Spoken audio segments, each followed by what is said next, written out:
Kenapa disebut Habib? Habib adalah orang-orang yang mempunyai hubungan kekerabatan langsung dengan Rasulullah atau anak cucu. Di samping sebutan Habib, ada pula sebutan Syarif dan Said. Menjadi keturunan Rasulullah merupakan anugerah yang diberikan Allah kepada hamba-hamba yang dikehendakinya, tentunya disertai dengan amanah yang besar pula di pundak mereka. Ada keistimewaan khusus yang diberikan Allah kepada keturunan Rasulullah, yakni mereka wajib untuk dicintai. Allah menyatakan dengan tegas, "Katakanlah, hai Muhammad, aku tak minta balasan apapun pada kalian atas semua ini, yaitu sampainya Islam pada kalian kecuali mawadah, yakni cintailah kerabatku." Perintah mencintai keluarga Nabi langsung datang dari Allah, pembuat syariat kepada Nabi.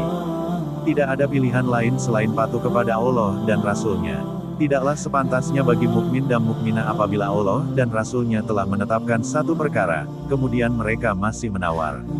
Barang siapa membangkang pada Allah dan Rasul-Nya maka benar-benar sesat dengan sejelas-jelasnya.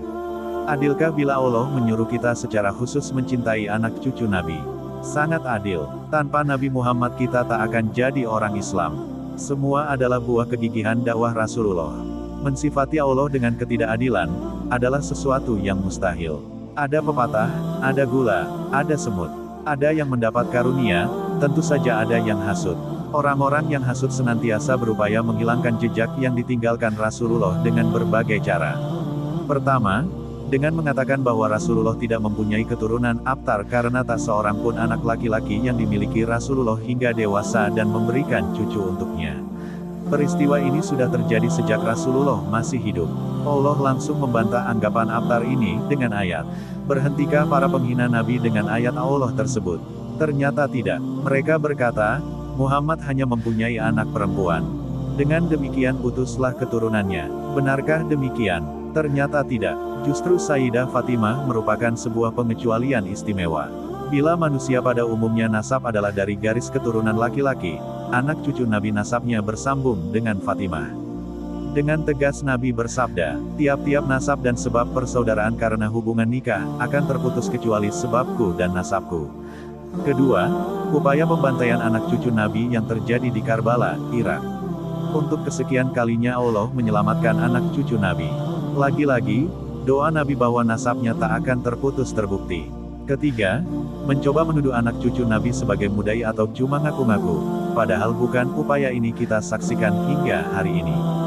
Biasanya, ini dilakukan oleh Yahudi untuk mengelabui umat agar tidak lagi cinta pada habaib, kalau bisa malah membencinya.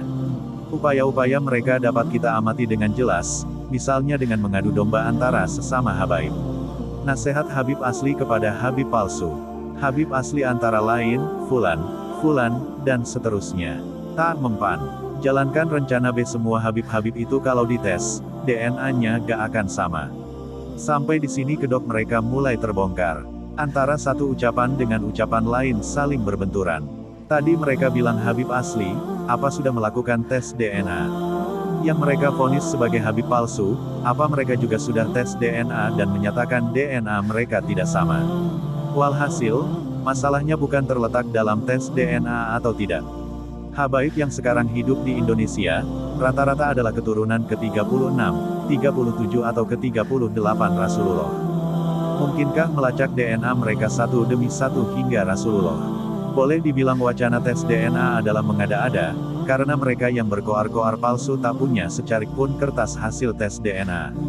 Keempat, bagi seorang Muslim, ancaman dosa bagi mereka yang mengaku-ngaku keturunan Nabi sudah cukup menakutkan dibanding sekedar tes DNA.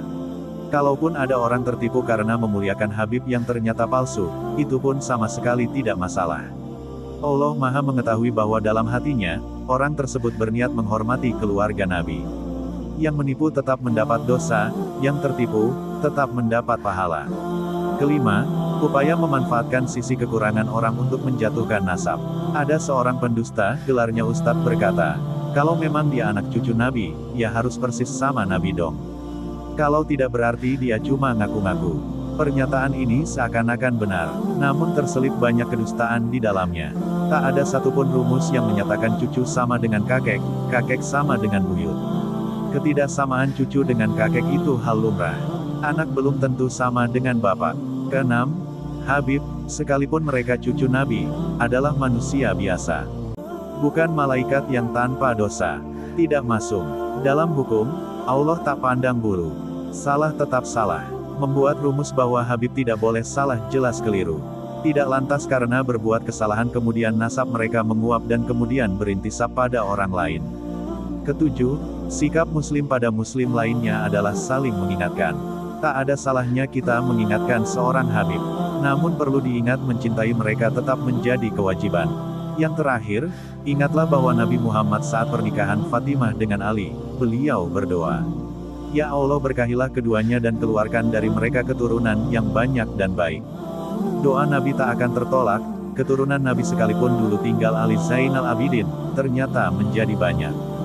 Demikian pula yang masih belum terbuka hatinya, dengan izin Allah suatu saat mereka akan menjadi baik, berkah doa Nabi. Wahai pencela anak cucu Nabi, bila kalian takut pada Allah dan beriman pada hari akhir, segeralah bertaubat, sekalipun hanya dari dalam hati.